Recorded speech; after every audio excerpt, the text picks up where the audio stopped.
Hi, I'm Zibby Owens, and you're listening to Moms Don't Have Time to Read Books. This 30-minute podcast features a new author interviewed by me every single day, 365 days a year, for about 30 minutes.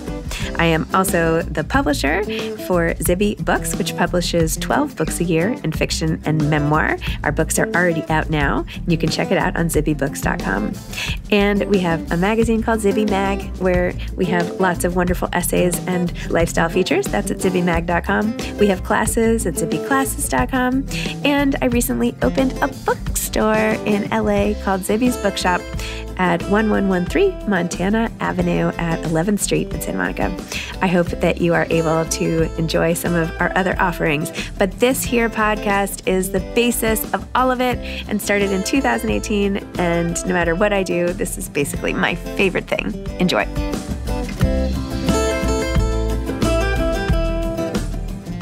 I am so excited to introduce my episode with John Irving. Yes, the John Irving. This was like the highlight of my career. I was sitting here alone in my office and on Zoom, and all of a sudden it says, John Irving is in your waiting room. And I was like, oh my gosh. So anyway, I screenshotted it and posted it. So you all pretty much who follow me on Instagram know that this is coming. But anyway, John Irving, the reason he came on is to help promote his appearance, which is coming up at the Santa Fe International Literary Festival, which is May 19th to 21st at the Santa Fe Community Convention Center. You should be part of this unforgettable long weekend dedicated to celebrating a shared love of language and ideas. There will be more than 30 events with literary legends, a free community stage, and more. So you should definitely check that out at sfinternationallitfest.org. And John's appearance will be on the big stage at 6:30 p.m. until 7:45 on Saturday, May 20th. He is a lifelong voice for social justice, feminism, and tolerance of sexual minorities, and the author of 17 books, including The World According to Garp, The Cider House Rules, and The Last Chairlift. Here is John Irving's official bio after all that about the festival. John Irving has written 15 novels over the course of his prolific career, including The World According to Garp, The Cider House Rules, A Prayer for Owen Meany, A Widow for 1 Year, and his most recent, The Last Chairlift. 5 of his books have been adapted for film. Irving's longtime commitment to social justice, feminism, and tolerance for sexual minorities has made him a bard of alternative families and a strong voice on the subject of sexual freedom. Among his many honors are the O. Henry Prize, the Lambda Literary Award, the Richard C. Holbrooke Distinguished Achievement Award from the Dayton Literary Peace Prize, and the Medal of Honor for Literature from the National Arts Club. He also won the National Book Award. I mean, he was amazing. This episode was like the highlight of my whole life, and I hope you enjoy our conversation. P.S. At the end, after we recorded, we chit-chatted about, getting together in LA and this, that, and the other thing, and now we are emailing. We're emailing. It's like insane. My life is so insane. Anyway, enjoy the episode. Welcome, John. Thank you so much for coming on Moms Don't Have Time to Read Books to discuss The Last Chairlift, your latest book. Thank you. Nice to be here. It's nice to have you. And I am so grateful to the Santa Fe International Literary Festival for putting this together. I understand you'll be speaking there on Saturday, May 20th at 6:30. You probably know the details better than I do, but yes, that sounds about right. I'll just put a little reminder in your phone for you. So make sure you show up. How did you get involved with that festival, by the way? My speakers agency, the Lyceum Agency, is always looking for me. And I'm more inclined to accept invitations that are in the vicinity of somewhere else I'm also going or going to be, so that I can, to the extent that you can arrange anything ahead of time, I try. And I also try I try when I can to accept invitations to events that are within easy striking distance of where my 2 children who live in the United States live. And so I can often connect to going to see them because there's an event that's easy to get to them from. So I look for those. Where do they live? My older son lives in Los Angeles. My younger son lives in Colorado. So they're both out there in the West, and I try to see them equally when I can get out there. Well, next time you're in LA, I opened a bookstore recently in Santa Monica, so you can go by and check out my store. I'll be in LA. In fact, shortly before I'm in Santa Fe. So, which bookstore is it in Santa Monica? I know Santa Monica pretty well. Well, we just opened last month. It's called Zibby's Bookshop, and it's you. Yeah, all right. Yeah, it's really cute. You're welcome to do an event there if you want. See, you can just have your speakers bureau. You don't have to do anything. I'm kidding. You can just go look around and enjoy yourself. I certainly will come look around because I know Santa Monica pretty well, and well, it's on Montana and 11th, if that means anything. I know where Montana is. I have a vague idea where 11th is. Yeah. Okay. Well, anyway. In your wanderings. So that's how you got to the Santa Fe International Literary Festival, which should be amazing. And now I feel like I have to go, but I've never actually been to Santa Fe. So there you go. Oh, wow. Okay. Anyway.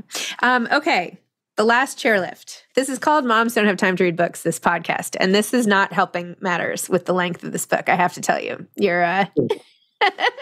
Tell listeners about why you wrote this book and why now. Well, I've often likened my unwritten novels, the ones I'm waiting to write, the ones I've gathered notes for and know quite a bit about, but I'm not quite ready to begin them. I often think of those unwritten novels as boxcars in a train station. And I try very hard not to, when I'm writing a novel, I try not to think of what the next novel is going to be. I'm certainly aware of the notes that have been accumulating for this story or that story. And it's common for me that a novel will gather notes before it's written for a longer time than it will take me to write it. So that the notes for those trains in the station have been accumulating for at least 5 or 6 or more years before I say, okay, I'll take that one next. Mm. Well, I used to choose which one it was, that one next, solely on the basis of how much I knew about the ending. Not just the last line, which everyone has heard too many times and makes too much of, but I mean much more than a last line. I mean like the last 8 or 10 pages. I mean like the whole ending.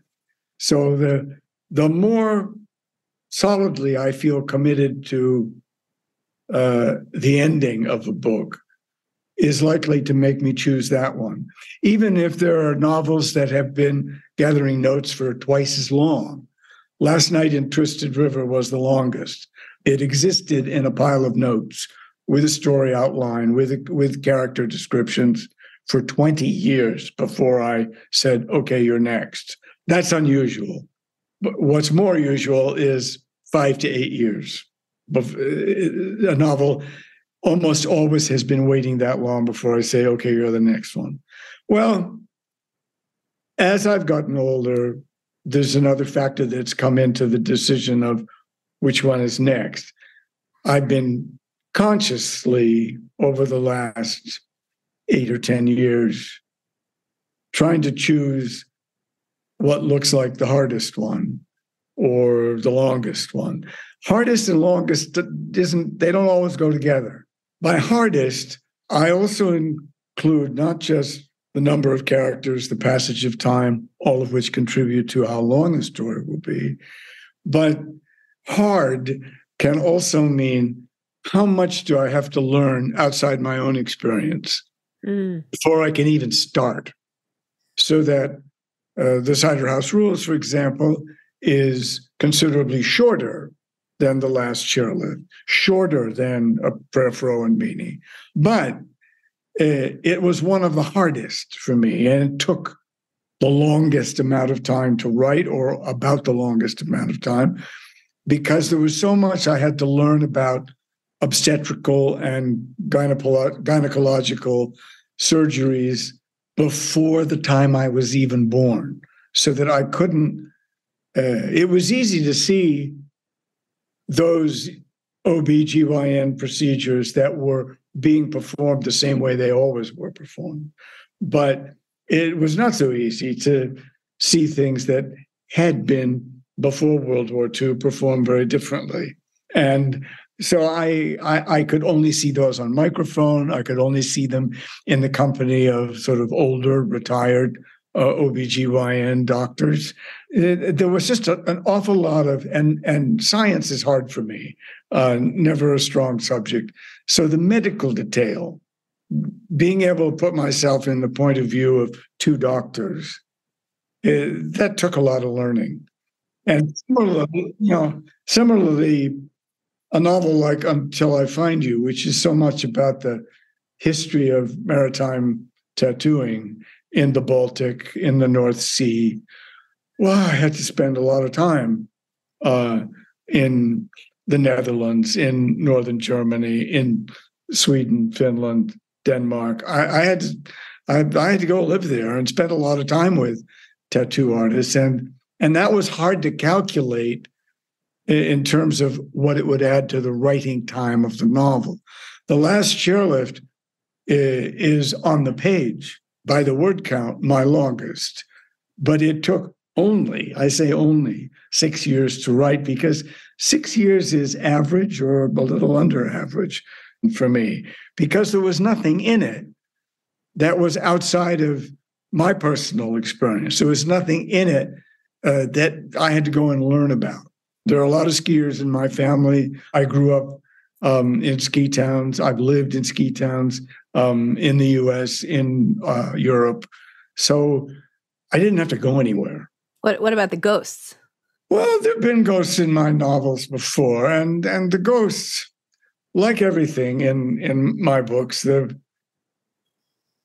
ending drives where the story begins. What I know about the ending, which I know first, contributes to my later decision of where I start. And it's so important in this story, it always was to me, that Adam will get to see his mother's ghost, that can't come out of nowhere. Mm-hmm. In other words, there has to be a whole thread of ghost stories that lead you up to that moment in the end when Adam will see his mother again. And without the ghost, that doesn't happen. So once again, it's because of where I wanted Adam and his mother, little Ray, to end, that the ending was what drove all those ghosts at the beginning. And the ghosts not only accumulate as the novel goes ahead, but there are more of them in the third act than there were in the second act, more of them in the second act than there were in the first act. So you're kind of set up for that last ghost by all the ghosts that go before her. That's all. But it's also, I suppose the short answer to that question, where the ghosts come from, is as a non-religious person, I think ghosts are about as far as I can credibly imagine a spiritual world. I get ghosts. As the old ski patroller says near the end of the novel, loved ones leave us and we go on. Ghosts or no ghosts, we still see them. Well, I'm certainly aware as I get older and as more of my childhood friends have died than are still alive, I'm certainly aware that we still see them. Whether you call them ghosts or not, they still exist very strongly. What does that feel like to have more friends passed away than still alive? How does that feel to you? Well, in my case, weirdly, it feels like a lot of my novels. Because I guess it's fair to say I'm not known for happy endings. And so I'm familiar with the way endings feel from having written so many endings. But that's still not the same as recognizing that you have more close friends and acquaintances who are dead than you have who are alive. And that, anyone who lives long enough gets there. That's hardly unique to me. My grandmother would joke about it. She lived to be 97. She's like, well, all my friends are dead, so I'm going to go play bridge with the 70-year-old young kids, I'm like, okay. Well, as you may have read before or already know, my grandmother died one day short of her 100th birthday. And I always speculated that the hoopla that was in her mind, it was hoopla, the hoopla that would be made had she lived to 100 was something she probably just didn't want to go through. And she thought, no, I'm not going to give them that. I'm getting out of here before that stuff. You didn't listen to me about the party. Goodbye. She wasn't keen about that idea. She wasn't keen about the idea that everyone would know she was 100 years old. It was bad enough that she was 100 years old, but that everyone knew it. She could do without that. I'm fascinated by this idea of your untold stories just sort of keeping you company and sitting on a shelf waiting for you. How many do you have in the queue now that you haven't written? I have 3 now, and I've already started a new novel. I'm eight chapters into a new novel. I'm a little ahead of where I usually am at this time, having published a book last October, but I haven't done any book touring. I've barely left my home in Toronto. I went one night to the United States to do Seth Meyer. That was it, one night. I've only been outside of Toronto twice in Canada. That is for an overnight. And most unusual, I haven't been to the UK at all, so that I did no traveling virtually for the English language editions. Well, the translations have now begun. They're a little slower than usual because of the length of the novel. But I usually look forward to many of the European translations, and I usually go there. That's just more interesting to me than traveling in Canada and the US and the UK. But this time I'm because of Zoom, because of how easy it is to do everything virtually, because there are many journalists who are willing to come interview me in my workspace in Toronto, even from Europe. I either see people that way, people who come to see me, or more often like this on a Zoom. And I've actually had more interviews this way than I used to have when I went everywhere. It's pretty efficient. It is efficient, and I'm sure my publishers are at least grateful that it doesn't cost them as much. They're not paying the airfare. They're not paying hotel expenses. So it seems like a good, it is like this. It's a little more artificial than being in presence. But I wouldn't be 8 chapters into a new novel, usually, only this many months after I published a new one. I'd still be traveling in Europe now. I wouldn't be here. So I like that aspect of it. I always feel more natural, more myself when I am writing, as opposed to when I'm talking about writing. So when in your career did you start realizing, oh, okay, this is how I do things versus I wish I wrote novels faster, or why is it taking me 5 years to write this book? Like, when did you realize, oh, this is how long it takes to write a novel. This is what my process is. Like, when did you accept that it is what it is?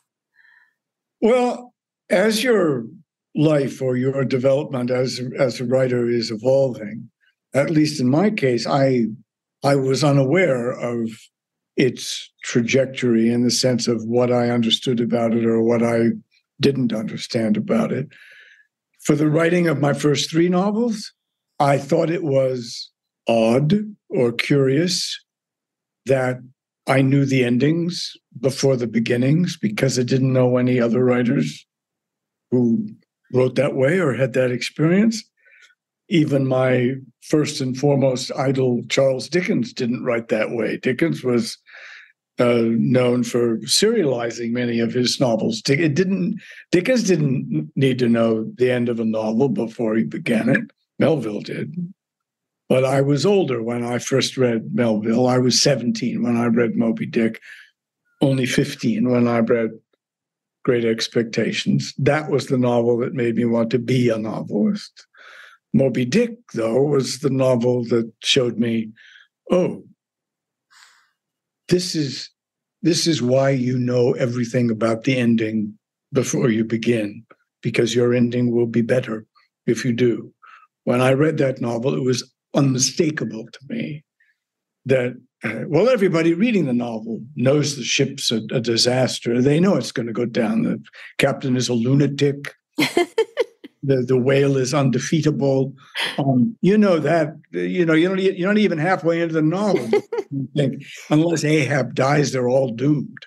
Unless the captain washes overboard, they're all dead, these guys. The only thing you don't know is it's a first-person narrator.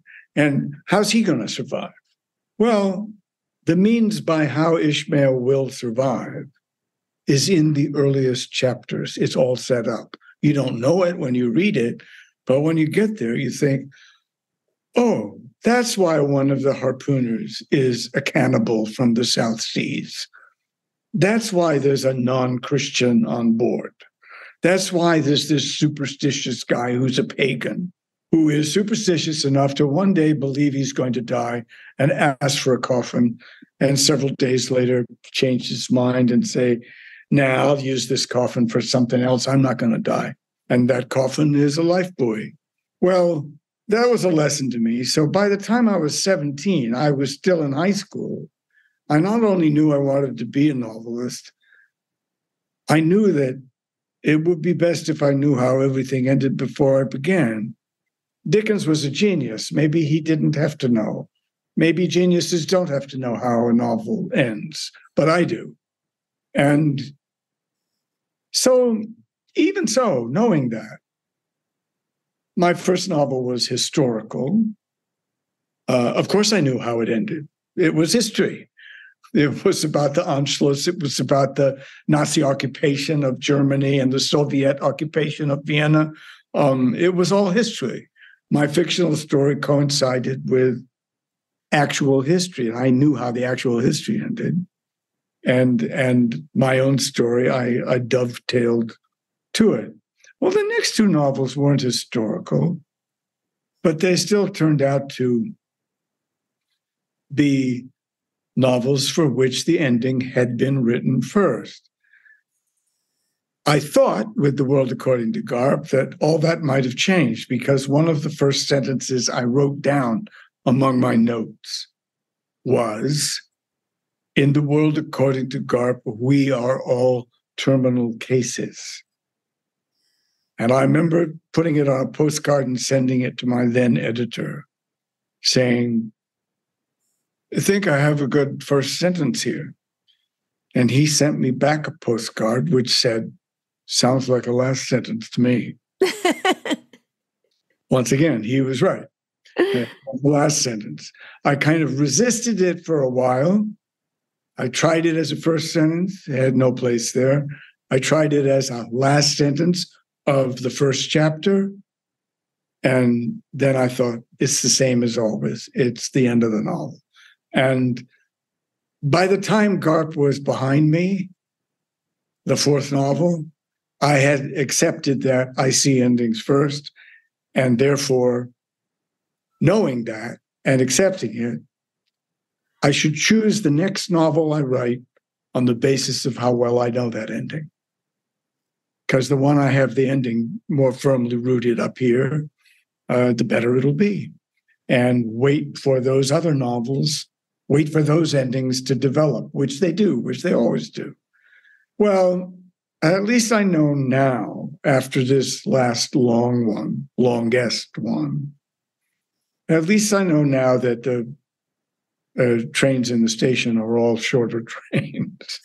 So I don't think there's any more long novels. I think I accomplished that mission of trying to write the hard ones or the long ones first. The Last Chairlift is long, but it wasn't appreciably hard in the way some of my earlier novels have been hard. It would be funny if your next book was just a poem. You'd show them. That's highly unlikely. I'm just kidding. It wouldn't be funny at all. I don't think I'm a haiku kind of guy. I've never written very many short stories. And even my short stories are too long. So I think, but I have very scrupulously saved among my notes. The novels that look short to me, I've said, oh, save that one, that'll be easy. And I think now that I'm over 80, it's a good thing that they're shorter, because I'm not writing any faster than I ever did. You can see the slant board over my shoulder here. Well, I still write first drafts by hand, and I do it because it does slow me down.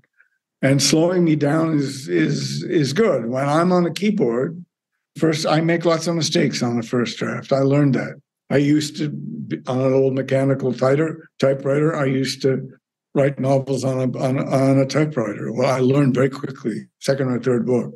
I was doing a lot of rewriting because my mom taught me to type when I was 12 or 13. So by the time I went to high school, it was a big advantage. I used to type my friends' papers for them because I was the one who could type. But I found it goes too quickly when I'm writing. When it's a screenplay or it's a novel, especially because it isn't just that writing longhand is slower than a keyboard. It is. But what also slows the process down is that I'm writing to be clear enough for someone else who will transcribe it. Mm. Even before I had an assistant, I usually gave my handwritten or first type drafts to a typist. Well, if you have to make yourself clear enough for somebody else, my handwriting is really good. My handwriting is very clear. Even my grocery lists are. And my wife complains, "Why? She says, if you didn't write so big, I mean, if the letters weren't so large, you wouldn't have to give me 3 pages." I said, "Yeah, that's part of it. I mean, it's like big, Yes. It's got to be, make it easy to read, right?" And not surprisingly, of my 3 children, guess what? The only one whose handwriting is legible is the writer. I mean, right? Wow. If you're a writer, you write legibly. Even if no one but you is going to type it, you still got to be able to read it. So when you write by hand, do the sentences, do you almost have them sort of held in your head and then you just transcribe them?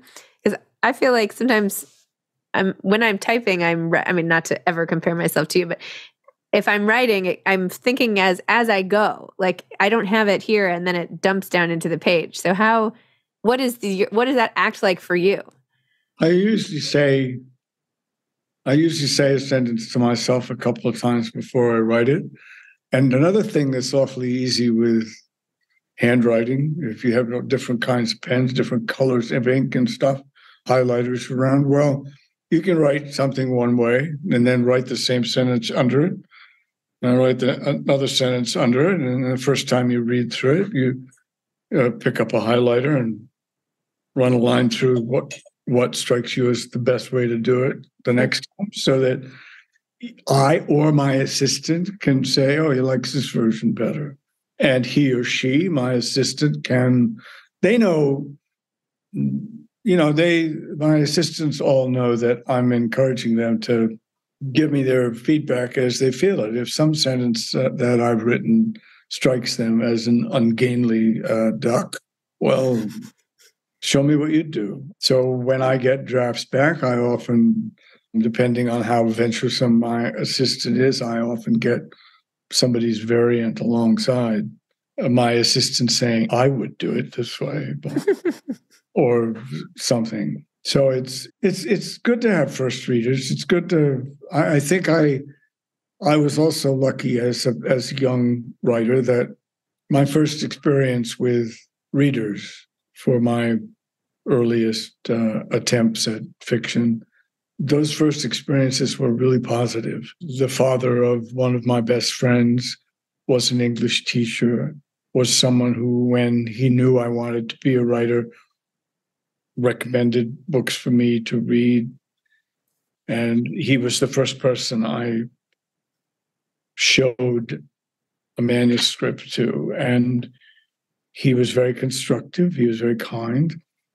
And I was lucky with a couple of English teachers in high school who were also close and sensitive readers. And so I learned to trust good readers. And my first novel, Setting Free the Bears, the historical novel, well, it was a really good break for me that Kurt Vonnegut was my first reader of that novel, because I couldn't have had a better one. I couldn't have had a more sort of frank but also kindly responder to this first novel. It helped, of course, that it was a historical novel. It was set in a German-speaking country in World War II, and shortly after, and because of Vonnegut's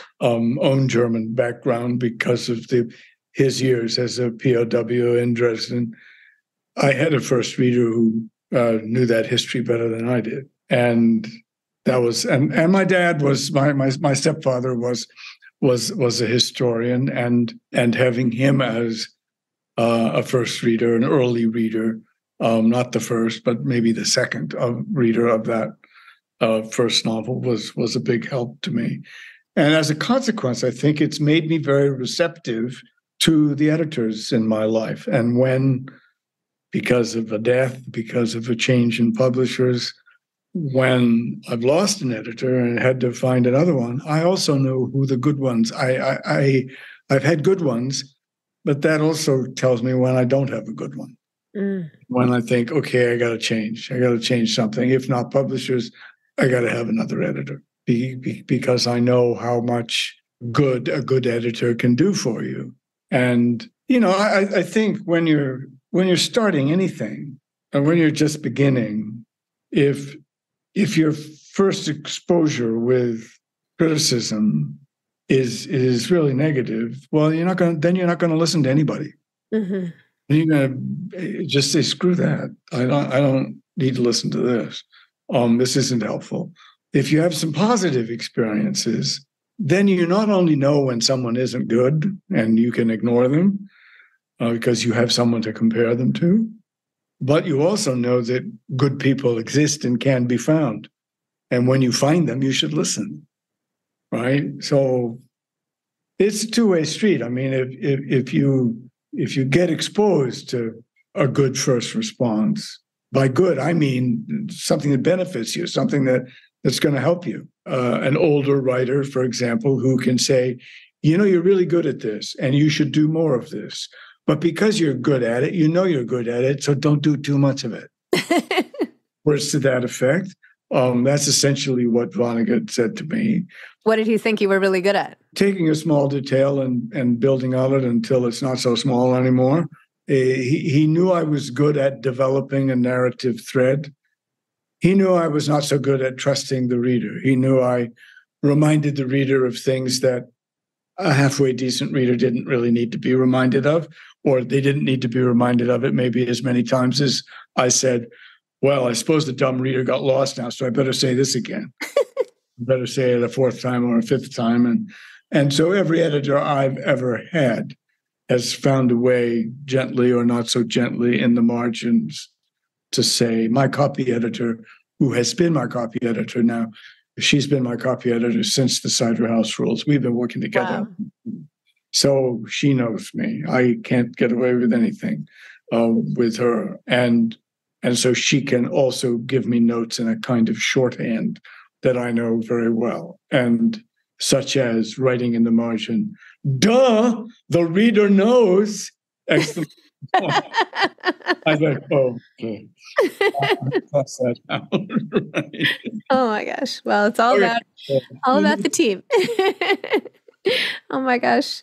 This has been so fun. Thank you so much. I know our time is up and this has been just such a treat. You were on my wish list when I started this podcast 5 years ago. I was like, oh my gosh, wouldn't that be like the most amazing thing? So anyway, thanks for spending half an hour with me, and exciting about the Santa Fe International Literary Festival on May 20th at 6:30. I hope many people will come out and see you, as I'm sure they will. And thank you. Well, thank you so much.